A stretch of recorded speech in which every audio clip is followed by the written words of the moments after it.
कहना चाहता हूं कि देखो भाई, अब समाज के लिए आप आए हो, आपने अपने दायित्वों का निर्वाह किया, परिवार के लिए भी और देश के लिए भी।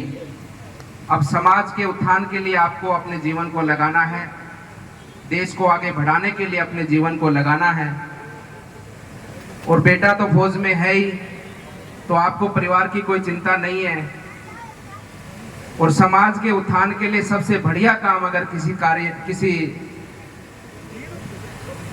दायित्व से जुड़कर किया जा सकता है तो वो संत परंपरा है। तो मैंने कहा कि आप मेरे साथ चलो, बाबा जी बन जाओ आप, और आप बनकर आप और हम दोनों मिलकर अपने समाज के इस पूरे देश को आगे बढ़ाने का कार्य करेंगे, क्योंकि आपका दायित्व भी देश के प्रति है और हमारा दायित्व भी देश के प्रति है।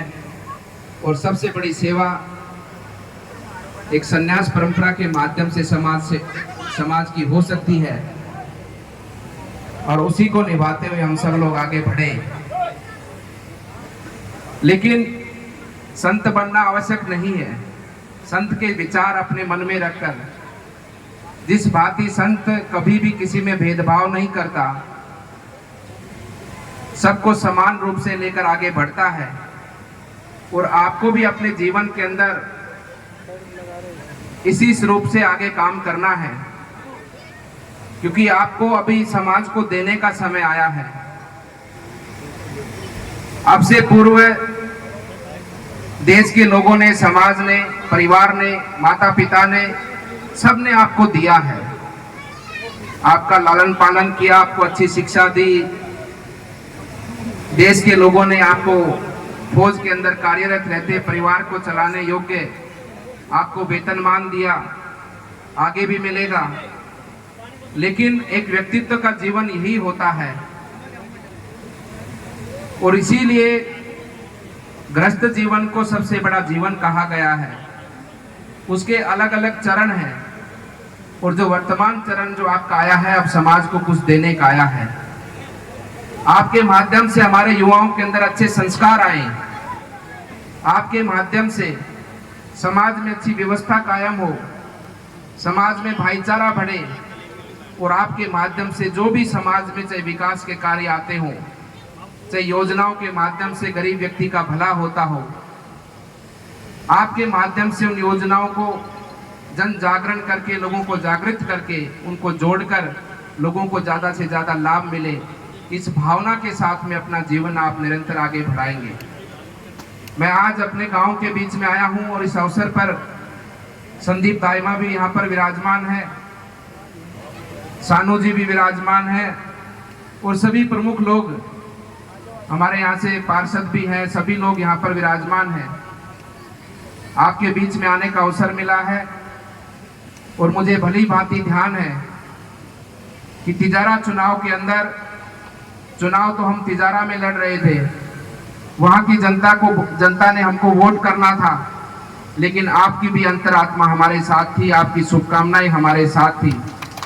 और हमारे गुर्जर समाज ने पूरी अंतरात्मा से इस चुनाव को अपने आप से लड़ा, और इस चुनाव के माध्यम से उन्होंने प्रमाणित किया कि हमारा जो ये समाज है, जो सदैव धर्म की रक्षा के लिए खड़ा रहता है, हमारा ये समाज सदैव अपनी भारत भूमि के सम्मान को बढ़ाने के लिए निरंतर प्रयासरत रहता है।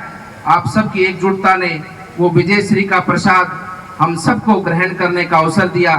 मैं यहाँ पर बैठे हुए सभी आप महानुभावों का सम्मान करता हूँ, आपका मान करता हूँ, और इसी तरह से आप सब लोग हमारा सानिध्य कर हमारा साथ देकर, जो हमारे जीवन की, समाज की सेवा है, हमारे जीवन का जो कर्तव्य है कि हम सब आपकी सेवा में लगे रहें और आपके जीवन को बेहतर बनाने का कार्य करते रहें। आपकी शुभकामनाओं के साथ, भगवान के आशीर्वाद के माध्यम से हमारे इस जीवन की सेवा को सफलता मिले, यही शुभकामना हम भगवान से चाहते हैं, और यही शुभकामना आपसे चाहते हैं। और आपका निरंतर प्रेम और साथ हमारे साथ बना रहे। इसी भांति हम सब लोग मिलजुल कर अपने लोगों का विकास हो और अपने देश का विकास मिलजुल कर हम सब लोग आगे बढ़ाते रहें।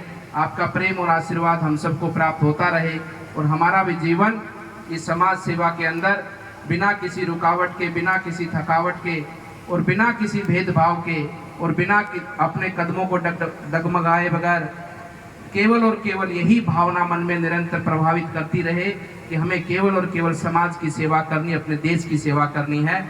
उसी भाव से हम सब लोग निरंतर आपकी सेवा में लगे रहें। मैं पूरे परिवार को साधुवाद देता हूं, बधाई देता हूं, चंदेला परिवार को, कि आप सब ने सबको आज इस स्थान पर एकजुट किया। सभी भाई बंधु एक दूसरे से मिले और यही प्रेम वातावरण हमारे क्षेत्र में बना रहे। हम सब लोग मिलकर भगवान से यही प्रार्थना करें कि हमारे आने वाले भविष्य जो हमारे युवा साथी हैं, इनके माध्यम से हमारे देश की आशा और आकांक्षाएं सभी इनके माध्यम से आने वाले समय पर पूरी हों। आप